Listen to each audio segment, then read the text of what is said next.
Welcome to NCIX Tech Tips. Today I have a very special episode for you. This is going to be a tablet roundup, and in front of me I have a variety of different tablets, most of which are featuring the Android Honeycomb OS, and then I also have, yes, this guy right here, the iPad2 featuring iOS. So we have the Toshiba Thrive, we have the Asus Transformer, we have the Samsung Galaxy Tab 10.1, and we have the Motorola Xoom, and we're going to take all of them and do some comparisons of the various features and technologies that have gone into each of these tablets, and hopefully that'll give you a better idea of which tablet you want to buy.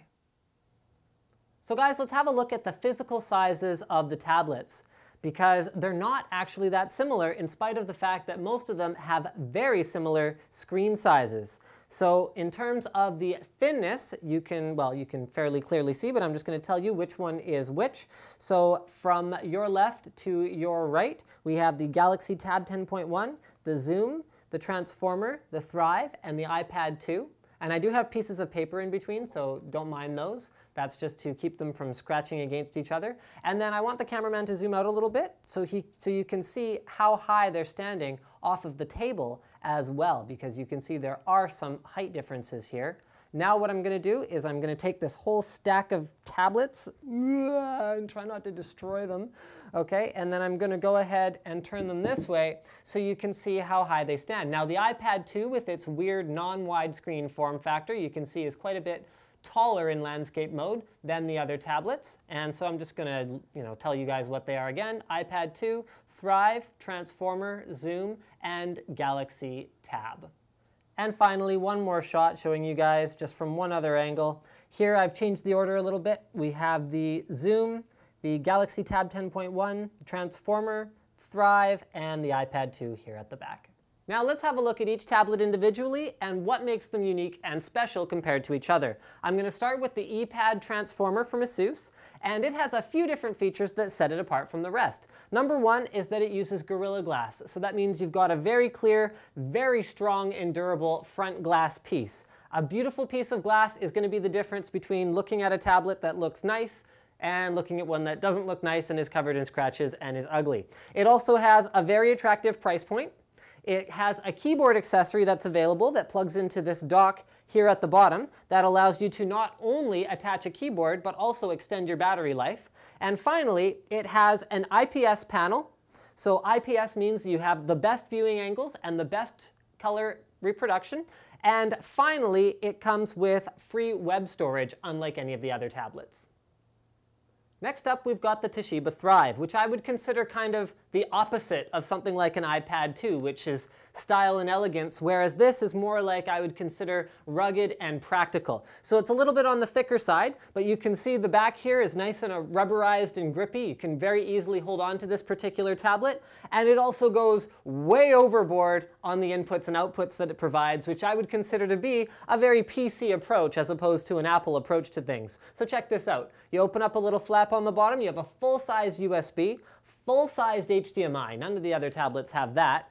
And then finally, moving around to the other side, you've got a full-sized SD card for expansion. So that means you can put in an enormous SD card for additional storage, which is something that you simply can't do on an Apple-type device. Last but not least, you can actually take this backplate off, which you can replace with other different colors if you want, and it has a user-replaceable battery. It takes only a couple seconds to open it up, and then you can see the entire battery and replace it with something else should you see fit. Pretty much every other tablet will require you to do an expensive servicing on it or even throw it away once your battery wears out.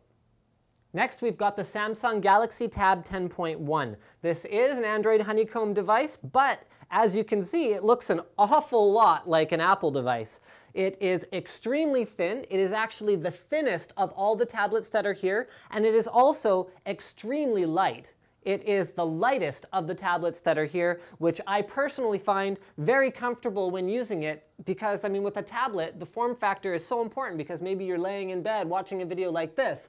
If it's heavy or cumbersome, it's going to be challenging to hold on to it for an extended period of time like that. Now with the Samsung, I also observed that it has a beautiful, beautiful screen and a very accurate touch screen. Now it doesn't have the same inputs and outputs that some of the other Android devices have. In fact, it doesn't have mini HDMI out or an SD card for expansion, but In terms of the elegance, it is by far the closest to something like an Apple competitor out of the Android tablets. Now, the Motorola Xoom was actually the device that Honeycomb was developed on. So you can rest assured that whenever a software update rolls out, you're going to be getting it working 100% on the Xoom, whereas with a newer platform or maybe one that we haven't even covered here, you might not have exactly the same seamless experience. The Xoom also has some other great features, including excellent battery life, a wide variety of first-party accessories for it, including a speaker dock, and it also has, like the Asus Transformer, mini HDMI out, or rather micro HDMI out on this particular one, and also has a micro SD card slot for external expansion, so you don't just have to rely on the internal memory. And finally, as more of a reference against which to compare all of our other tablets here today, I have the iPad2. So you guys are probably pretty familiar with this one. Let's dig in and find out how all these other tablets compare to the industry standard. Now let's have a look at the on-screen keyboards, because for the various Android devices, there are actually some critical differences. So first up, we've got the Motorola Xoom. So you can see the size of the keyboard when I have it in portrait mode. I'm going to go ahead and put it in landscape mode and show you how the different parts of the keyboard are accessed. So you've got your smiley faces here, which just types a smiley face. You've got your numbers and symbols here. And then finally, you have access to more numbers and symbols here. Back to ABC. On the tab 10.1, you can see the layout right here. So I'm going to go ahead, switch it into portrait mode. I actually found the tab 10.1 was the easiest one for me to use when I was just using the internet in general. So there you go. I can cycle through all of those. It does have a vibration feedback when you press on any of the keys, and I believe you can turn that off as well through the settings menu, should you so desire. On the iPad Transformer, we find a very unique keyboard layout with very large keys compared to the other Android tablets. So I'm going to go ahead, flip that into landscape mode and show you guys the layout. So here you can access your symbols, so there's a dedicated key for that. Here you can access all the numbers, so it actually has an additional row compared to the other tablets. So if you type numbers a lot, this could be a better keyboard layout for you. You can also make it go away should you desire that as well. The Toshiba Thrive has a more standard Android layout, so it's actually pretty much identical to the Xoom. We'll go ahead and throw that in landscape mode for you there. So you can see here we've got our smiley face, we've got our numbers and symbols, and then we have our more key for more numbers and more symbols.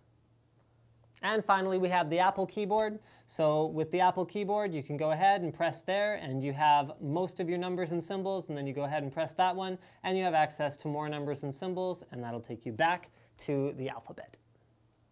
So for our camera image quality evaluation, we're actually going to be looking not only at the camera, but also at the screen. So we're actually forcing each of these tablets to take the picture with their back camera and then display it on their own screen for your evaluation. So I want you guys to look at the color richness, the color depth. So in the green of the tree, in the red of the car.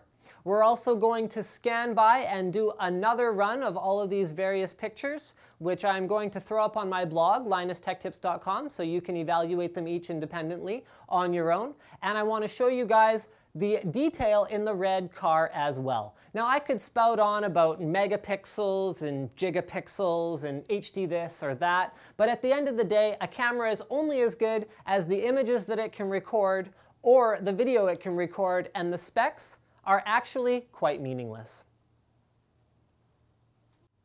So for this next test, I want to show you guys the video capture quality of the various tablets. So in order to test that, what I did was I did two different test shots. I did one that is a panning shot of our parking lot here at the office.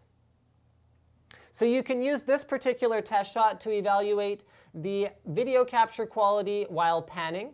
So the smoothness of it, the frame rate. Go ahead, do each one by one here, and I'm going to upload these videos to my video blog so you can evaluate them all at your leisure in a more controlled environment. And then I also did another test shot that will be useful not only for evaluating the video capture quality, but hopefully also the audio capture quality. So in this one, I walk across the parking lot, increasing gradually the distance between myself and the camera and the microphone, being careful to speak in the same at the same level so you guys can actually see how the audio recording quality will be affected by distance, bearing in mind that it is also a slightly breezy day, so you can see how the various microphones will capture audio when there is a little bit of interference.